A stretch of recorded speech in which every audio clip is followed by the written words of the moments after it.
Vamos a comenzar. Ahí en su lugar, cierre sus ojos, incline su rostro para que no se distraiga y vamos a orar. Señor, te damos gracias por tu bondad, gracias por tu fidelidad, Dios, gracias por tu grande amor para con nosotros. Te damos gracias, Señor, por las bendiciones que derramas sobre nuestras vidas, porque tú eres bueno, porque tú eres fiel, porque tú nos amas, Señor, te damos gracias. Y en esta hora, Dios, te pedimos que tú hables a nuestras vidas a través de tu palabra, que el día de hoy a través de ella podamos ser transformados, edificados, Señor, confrontados. Señor, que tu palabra, que es viva y eficaz, haga su obra en nuestra vida. Señor, que sea recibida como una buena semilla en buena tierra y que un día esta pueda dar fruto. Te lo pedimos en el nombre poderoso de Cristo Jesús. Amén y amén. Bien, hoy vamos a hablar acerca de la gracia. El día jueves estaba compartiendo un poco de este tema con los adolescentes. Hablamos acerca de los hijos que fallan. Esta semana hemos estado trabajando con ellos acerca de la identidad como hijos de Dios. ¿Qué nos hace hijos de Dios? ¿A qué bendiciones tenemos acceso? ¿Y cuáles son sus responsabilidades como hijos? Son los temas que estamos tratando ahorita con los adolescentes. Y entonces el día jueves, que me tocó compartir tema con ellos, yo les hablaba acerca de que como hijos de Dios seguimos siendo imperfectos, seguimos siendo humanos, nos seguimos equivocando y seguimos fallando. ¿Y qué es lo que pasa cuando un hijo de Dios falla? Nuestro tema ese día se llamó hijos que fallan, porque somos hijos que fallan. Entonces hablamos acerca de la gracia de Dios, que es un regalo, es un don, algo que nos es otorgado por Dios, que es inmerecido. Nosotros no hacemos nada para ganarlo, no hacemos nada para merecerlo, simplemente a Dios en su amor y en su misericordia le place darnos su gracia. Eso que no nos bendecimos y no nos merecemos. Y en su gracia encontramos muchas bendiciones, encontramos el perdón de nuestros pecados, encontramos la salvación para nuestras vidas y un sinfín de oportunidades que Dios nos da para podernos dirigir en el camino que Él ha trazado para nosotros. Entonces, el día de hoy vamos a estar hablando acerca de la gracia manifestada en una familia específica, una familia muy grande. Primero vamos a ir a Efesios 2. Efesios 2, vamos a leer el versículo 8 y 9, que define un poco la gracia, lo que ahorita estamos haciendo.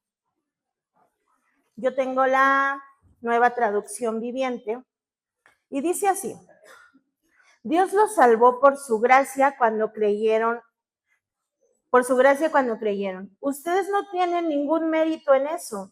Es un regalo de Dios. La salvación no es un premio por las cosas buenas que hayamos hecho, así que ninguno de nosotros puede jactarse por ser salvo. Entonces, Pablo está aquí diciendo que Dios nos salvó a nosotros por su gracia. Y dice que no hay ningún mérito en nosotros. Nosotros no hicimos absolutamente nada que mereciera la salvación que el Señor nos ha dado.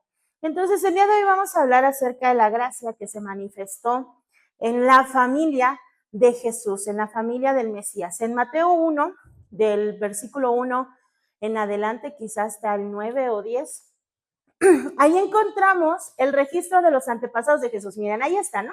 El siguiente es un registro de los antepasados de Jesús el Mesías, descendiente de David y de Abraham. Y empieza a dar ahí una serie de nombres. Hijo de tal, tal, y empieza a dar una serie de nombres larguísimo de los ancestros de Jesús. Y hay algo muy curioso que yo estaba leyendo en un comentario de la Biblia, Diario Vivir, en un comentario abajo, que decía que muchos estudiosos de la Biblia han marcado a 6 personajes, a 6 ancestros que aparecen en la genealogía de Jesús como los ancestros corruptos de Jesús. Así tal cual venía esa palabra ahí en el comentario de la Biblia.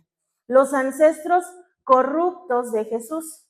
Y venía un listado de estos ancestros, son 6, ¿no? Yo recuerdo que en el Instituto Bíblico en alguna ocasión nos mencionaron, todo árbol tiene su manzana podrida.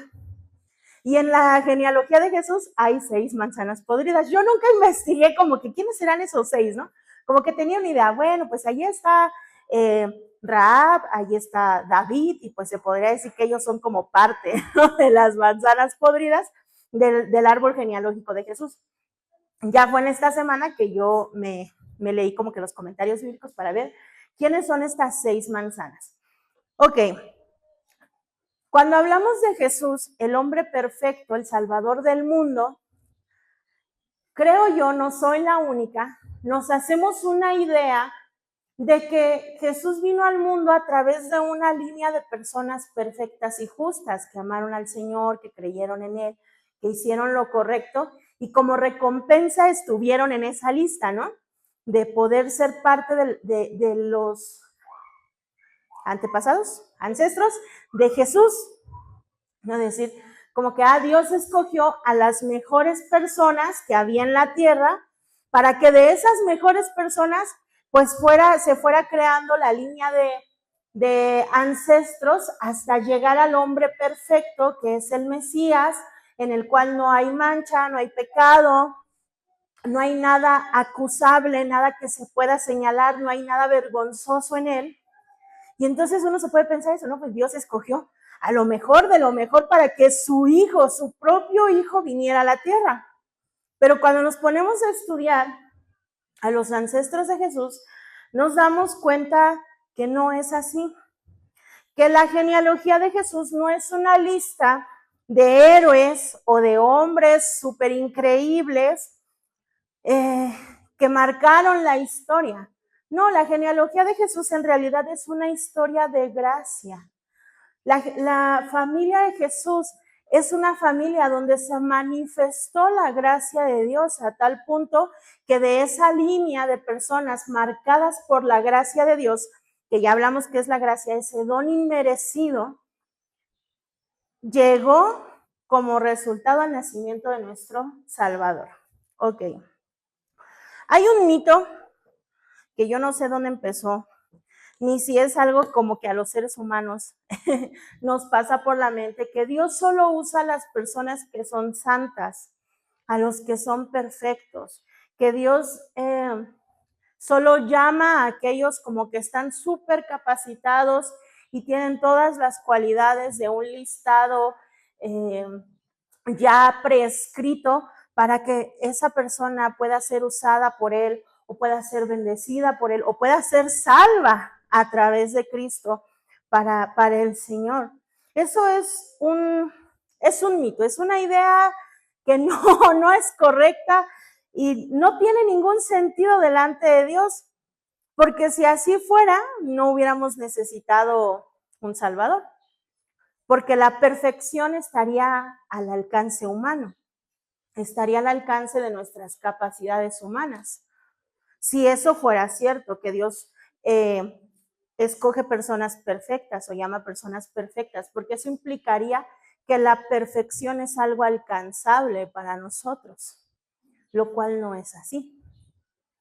Debido a nuestra naturaleza pecaminosa, esa marca que tenemos del pecado, eso que nos inclina constantemente hacia hacer el mal, la perfección no es algo que humanamente podamos alcanzar. Y fue por eso que fue necesario que Cristo Jesús, como hombre perfecto, viniera a salvarnos, viniera a hacer su obra de redención en nosotros. Entonces, ¿qué pasa con este pensamiento? ¿Cuál es el riesgo de este pensamiento?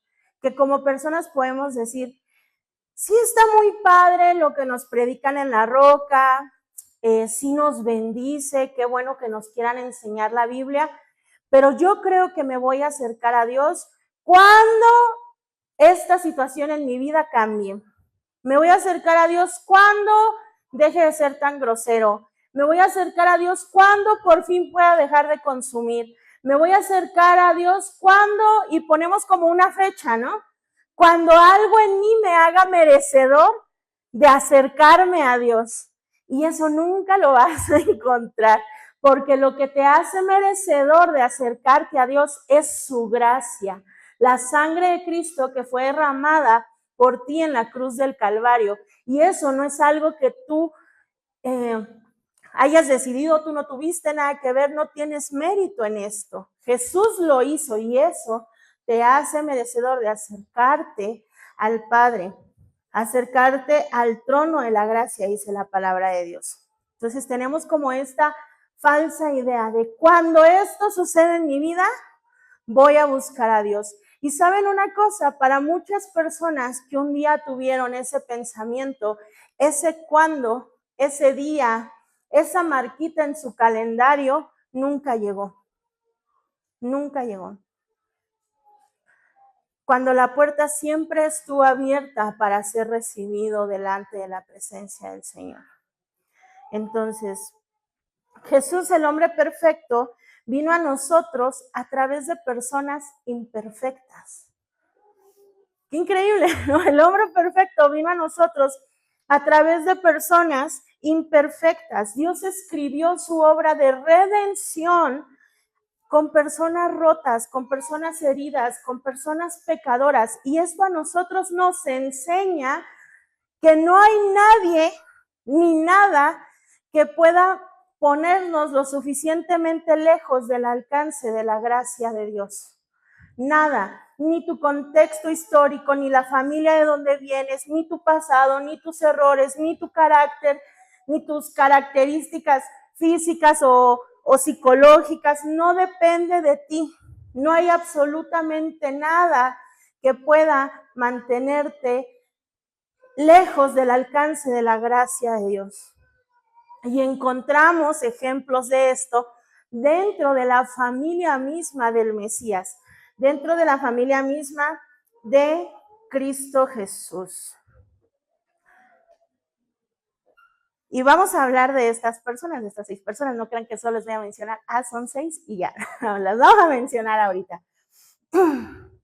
¿Por qué quiero hablar acerca de esto? Porque las cualidades que vamos a ver en unos minutos de estos 6 personajes, de estas 6 personas, son cualidades que podemos encontrar en la actualidad de nuestra propia vida. Son situaciones reales que podemos estar atravesando. Y son cosas que específicamente los chicos que están aquí recibiendo un tratamiento para su problema de adicción también están atravesando y están viviendo. ¿Sabes? La sociedad a ustedes los ha marcado como un grupo vulnerable, como un grupo débil. Hablábamos con los adolescentes también en esta semana sobre esto. Los ha etiquetado, ¿no?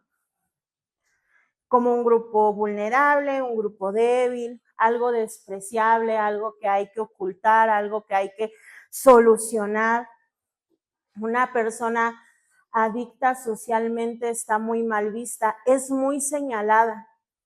Y nos podemos dar cuenta, ¿no? Cuando hay una persona que su problema de adicción lo llevó a una situación de calle y nos encontramos con estas personas sin hogar. ¿Cómo son los niños cuando lo ven?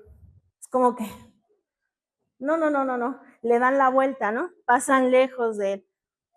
A veces los adultos también somos así como que, híjole, tengo que pasar por ahí, pero yo la vista al frente no lo voy a ni siquiera ver, voy a pasar caminando rápido porque algo me causa como una alerta de peligro, ¿no? Esta persona. Entonces, la sociedad ha marcado hacia las personas de adicción a alguien que hay que ignorar, que hay que ocultar, que hay que rechazar, ya no tienen futuro, ya no tienen salvación, ya no hay esperanza, muchas cosas que se han hablado sobre las personas que tienen un problema de adicción. Y podemos encontrar esos mismos señalamientos en las siguientes personas. Vamos a empezar hablando acerca de Jacob. Era un hombre que aquí se les habla mucho acerca de Jacob. Él intentó robar la primogenitura de su hermano. Él era un hermano menor, lo cual no le daba derecho a una herencia muy grande, no le daba derecho a tener como un lugar de honor en su familia. Pero él, a través de un engaño, una manipulación, logró quedarse con la herencia de su hermano, con la bendición de la primogenitura, engañó a su papá para tomar algo que no le pertenecía, para escribir su propia historia de lo que él quería. Y entonces, incluso su propio nombre significa usurpador. Y podríamos decir que Jacob lo encontraríamos en la Biblia como Jacob, el engañador, ¿no? El usurpador, el que robó, el que mintió, el que engañó. Pero no fue así. Él tuvo un encuentro con el Señor y el Señor le cambió el nombre a Israel. De llamarse usurpador, pasó a llamarse príncipe. Israel, pueblo de Dios. Y la historia de redención de este hombre fue tan grande que al día de hoy, ese pueblo especial que Dios escogió para que fuera suyo, se llama Israel. El pueblo de Israel. Y si nosotros estudiamos la historia de Jacob antes de ser Israel, uno diría como que no se lo merecía, ¿eh? No se lo merecía, pero la gracia de Dios dijo sí.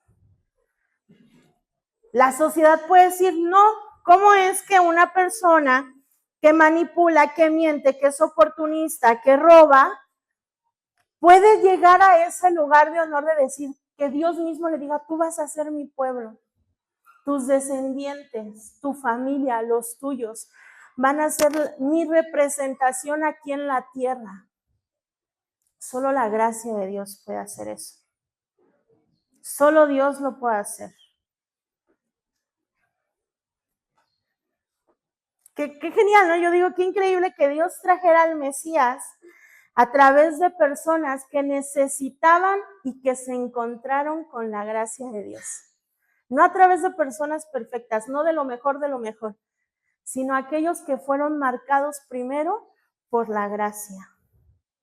Porque la genealogía de Jesús, lo vamos a ver, está marcada de idolatría, de inmoralidad, abuso de poder, escándalo, de cosas que se podrían decir, eso es demasiado vergonzoso para una familia, ¿no? Que se sepa que la familia hubo esto. Pero el Señor los puso a cada uno como ejemplos para que nosotros podamos decir, si ellos pudieron acercarse al trono de la gracia, yo lo puedo hacer también. Entonces tenemos a Jacob, que intentó escribir su propio destino y Dios le cambió el nombre, le cambió la historia. Al final de cuentas, todo eso que Jacob tomó, que no le pertenecía, ni siquiera lo pudo disfrutar. Cuando murió su papá, él tuvo que salir huyendo y su herencia, sus siervos, sus bienes, todo lo que le quitó a su hermano a través de su engaño, ni siquiera lo pudo disfrutar. Él tuvo que salir huyendo, tuvo que estar como extranjero en una tierra extraña y después fue que se encontró con el Señor y donde el Señor le dijo, no se lo dijo literal, pero fue así. Tú intentaste escribir tu propia historia, pero ahora por mi gracia yo voy a escribir la tuya. Y esa historia, de la historia de Jacob, hasta el día de hoy permanece. Porque el pueblo de Dios, el pueblo de Israel, hasta el día de hoy permanece. Qué increíble, ¿no? Dentro de la genealogía de Jesús también encontramos a un hombre llamado Judá. Judá era un representante de una de las tribus. Él durmió con una prostituta. La inmoralidad sexual era muy señalada y era castigada por la ley de Dios. No solo era socialmente inadmisible que hubiera inmoralidad sexual dentro del pueblo de Dios, dentro de la cultura. Era algo que Dios condenaba. Era un pecado que se pagaba con la muerte. En la Biblia encontramos el listado de pecados que podía cometer el ser humano y el precio para poder ser perdonado por ese pecado. A veces era un tipo de ofrenda, un borreguito, un becerro, un toro, unas palomas. Ahí venía, ¿no? Como un listado como de tu pecado tal vale tanto, algo así. Pero la inmoralidad sexual no tenía pago, solo se pagaba con la vida. Estas personas que eran descubiertas en este pecado tenían que ser sacadas del pueblo y apedreadas hasta la muerte. Y el Señor decía, porque de esa manera cortan la maldad que hay en medio de ustedes, ya no se propaga, ya no crece. Entonces Judá, esta acción que cometió de dormir con una prostituta, era algo muy vergonzoso. Era algo que si se sabía, le iba a costar la vida. Y fue aún peor lo que él cometió porque resultó que esta prostituta era su nuera. Entonces para Dios era también algo tan aborrecible eso, que un hijo y un padre tuvieran relaciones sexuales con la misma mujer, era algo aborrecible, era considerado como un incesto dentro del pueblo. Y entonces resultó que esta mujer era su nuera. Doblemente vergonzoso, doblemente grave su pecado, pero él se arrepintió. Él se arrepintió delante de Dios. Él redimió lo que había hecho. Bueno, no lo hizo él. La gracia de Dios redimió la decisión vergonzosa de Judá. Y sabes, muchas veces no nos acercamos a Dios por vergüenza. Por decir, es que yo no puedo acercarme a Dios. Me avergüenza mucho mi pasado.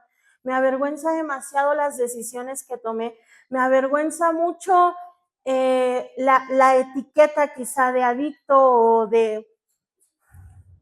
Ponle ahí el pecado que crees que te identifica, que no es así. Y eso impide que nos acerquemos a Dios. Pero Dios redime todas nuestras decisiones vergonzosas. Él lo hace. Él nos perdona. No hay nada. O sea, el Señor dice, confiadamente puedes venir al trono de la gracia. Confiadamente, con confianza, de que cuando te presentes delante de Dios no vas a encontrar un dedo que te juzga. No vas a encontrar a un Dios listo para castigarte, para destruirte. Tú vas a encontrarte con un Dios dispuesto a restaurarte y a lavar esa vergüenza y a lavar esa culpa. Amén. Entonces llevamos al engañador Jacob y al inmoral Judá. Que se sepa que la gracia ha estado presente desde el inicio hasta ahora y estará presente hasta el fin de los tiempos. Amén. Bien, dentro de la genealogía de Jesús encontramos a una mujer llamada Rahab. ¿Recuerdan que les dije que la inmoralidad sexual era muy mal vista? Bueno, esta mujer era prostituta. Era una mujer prostituta. No solo era prostituta, también pertenecía a otro pueblo que no era el pueblo de Israel. Era una mujer pagana. Era una mujer que por su linaje, por su ciudadanía, era considerada enemiga del pueblo de Dios. Esta mujer, en su pueblo, estando en su nación, escuchó que el pueblo de Israel estaba en el desierto vagando. Todos los pueblos de alrededor, cuando el pueblo de Israel estaba vagando en el desierto, sabían que ellos estaban ahí. Sabían que ahí estaban. Sabían que había una columna de fuego que los cubría en la noche y que una nube gigante los iba guiando por el desierto. Sabían las maravillas que Dios había hecho en Egipto 40 años antes para sacarlos de ahí, las señales. Lo sabían. Y nos damos cuenta porque Rahab dijo, yo he escuchado acerca de las maravillas que su Dios ha hecho sobre ustedes. Le dijo a 2 hombres que entraron como espías a la ciudad para ver cómo la podían conquistar. Y esta mujer, cuando se dieron cuenta que ellos estaban ahí, no sabían qué hacer y esta mujer les dijo, vengan, vengan. Y ella los ocultó en su casa. Y ella les dijo, es que yo sé lo que Dios ha hecho por ustedes y yo he entendido que su Dios es el Dios verdadero. Y este reconocer de Rahab, la mujer pecadora, pagana, la enemiga del pueblo de Dios, al reconocer quién era Dios, acreedora de la gracia. Y ella y su familia fueron rescatadas de esa ciudad. Todos los demás murieron, todos perdieron sus posesiones, todo lo perdieron. La ciudad fue conquistada, pero esta mujer fue salvada por la gracia de Dios. Por la gracia de Dios. Entonces, nadie está lo suficientemente lejos para no poder ser alcanzado. Ella era enemiga, era pecadora, era pagana, pero reconoció quién era Dios y recibió la gracia. Y saben, esta mujer prostituta, lo que les dije, ella por ley debió haber sido asesinada para cortar ese mal en el pueblo, pero fue rescatada, fue salvada, fue redimida. Y tú puedes encontrar su nombre en la genealogía del Mesías. Ahí. No solo encuentras su historia, sino que encuentras también su descendencia. No solo le salvó el Señor la vida a ella y a su familia, no.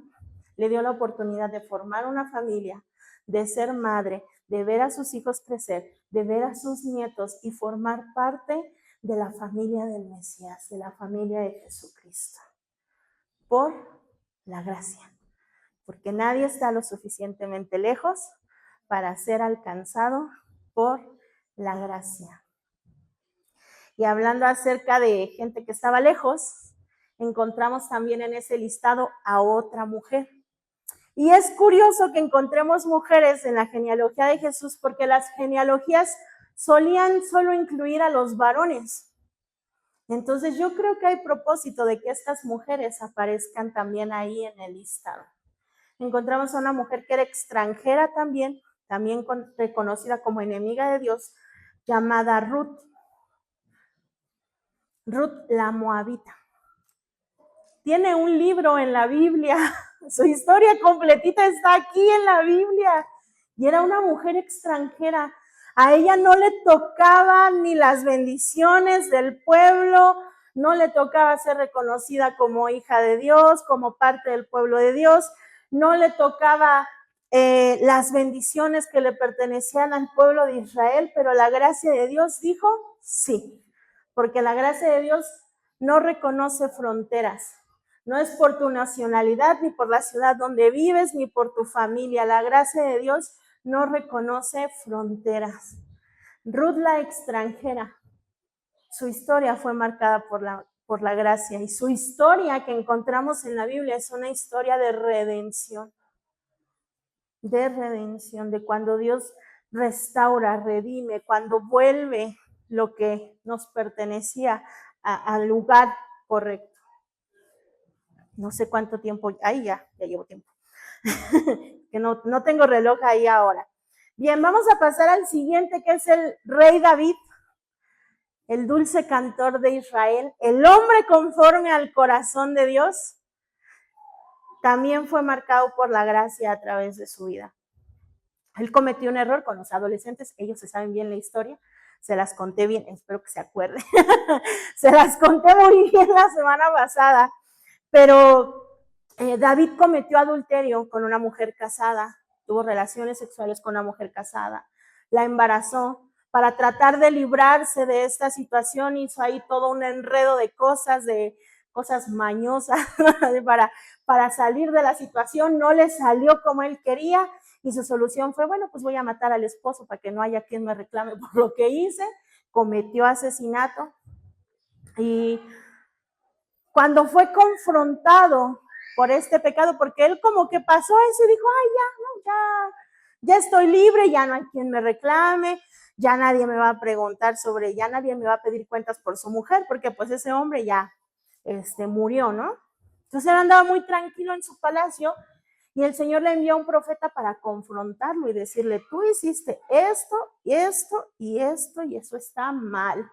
No se lo dijo así directamente porque le tenía miedo al profeta, pero encontró la forma de que David reconociera lo que había hecho mal. Y David se arrepintió. Y el Salmo 51 fue escrito como en ese momento de aflicción y de arrepentimiento de David, por lo que había cometido.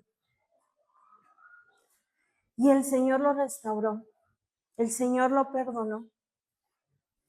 Y sabes, el hijo que tuvo con esta mujer murió, el primer hijo murió, porque Dios ignora el pecado, lo ignora, sí, lo perdona, siempre está dispuesto a perdonar, pero a veces las consecuencias de ese pecado la teníamos que vivir, ¿no? Más bien, Dios no ignora el pecado, o sea, no lo ignora porque no fue como que dijo, ay, bueno, ya David ya lo solucionó, ya. No, lo confrontó para que pudiera arrepentirse. Pero siempre está dispuesto a perdonarnos y a restaurarnos.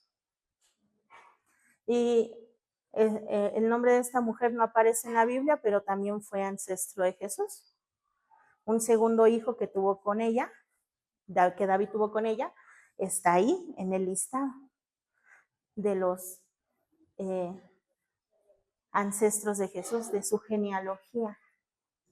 Entonces, la gracia de Dios restaura también al caído.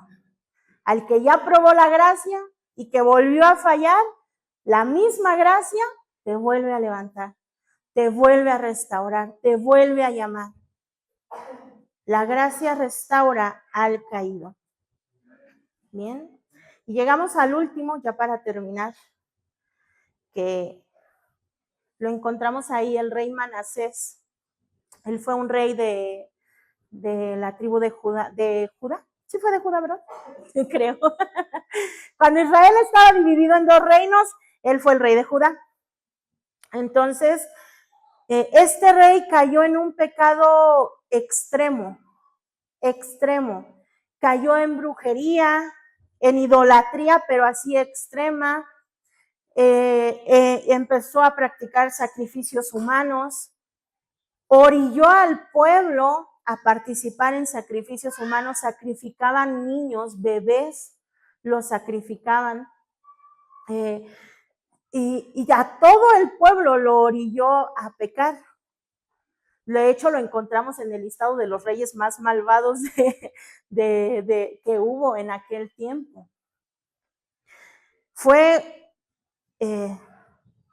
cuando escuchamos esto, como muy por encima, es como que fue un rey malo, ¿no? Como que se levantó una imagen y de repente le oraba a esa imagen. No, él construyó templos de adoración a ídolos. Esta cuestión del sacrificio de bebés era una cosa horrible. Creo que yo se los he comentado en algunas otras predicaciones. Este ídolo al que le presentaban sacrificios vivos de niños era una estatua sentada en un trono con las manos así inclinadas. Así. Y esa estatua era hueca por dentro porque quemaban leña dentro de la estatua, y entonces a los niños que presentaban como sacrificios los ponían en las manos de esta imagen que estaba ardiendo. Entonces los historiadores dicen que en sus templos también había siempre, cuando se practicaban los sacrificios, personas que tocaban tambores, con la intención de mitigar los gritos de dolor de los bebés que estaban siendo sacrificados ahí al rojo vivo. O sea, era una cosa horrible, espantosa, abominable delante de los ojos de Dios, algo horrible. A causa de este pecado, Dios permitió que los asirios conquistaran al pueblo. Y este rey fue llevado cautivo. Dice la Biblia que le pusieron un gancho en la nariz, lo marcaron como esclavo. Fue conquistado, fue llevado como esclavo, fue retenido, y cuando él se arrepintió, Dios lo restituyó como rey. Dios le regresó su trono. Y es cuando dice, ay Señor, ¿cómo lo regresas, no? Después de todo lo que hizo. Y ahí yo puedo ver que no importa qué tan profundo sea el fondo que hayas pisado, aun si tu vida está 100% marcada por el pecado y la perversidad, eso no te deja fuera de la gracia de Dios. Eso no te deja fuera. Una vida llena de perversidad no puede quedar fuera de la gracia de Dios. Ni siquiera alguien que comete todo eso queda fuera de la gracia de Dios.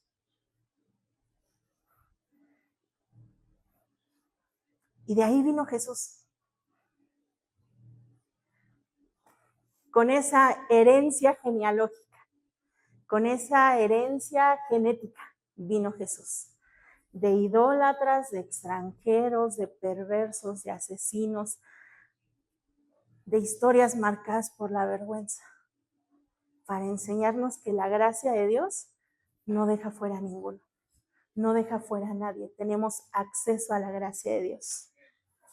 De aquí vino Jesús. Su historia fue marcada por la gracia, para marcar nuestra historia con la misma gracia. ¿Sabes? Dios no dice, ven a mí cuando arregles tu vida. Dios no nos dice, ven a mí cuando te portes mejor. Acércate a mí cuando esta cosa específica, llámese la adicción, la mentira, el robo, el adulterio, lo que sea, lo hayas quitado de tu vida. Dios no nos dice eso. Dios en su gracia nos dice, ven como estás y yo voy a escribir una historia nueva contigo. Y lo podemos encontrar en muchísimas personas aquí en la Biblia. Y lo podemos ver en muchísimas personas. Nosotros, los servidores de la roca, hemos sido alcanzados por la gracia, marcados por la gracia y cautivados por la gracia de Dios. Y por eso hoy estamos aquí, en la casa del Señor. Entonces,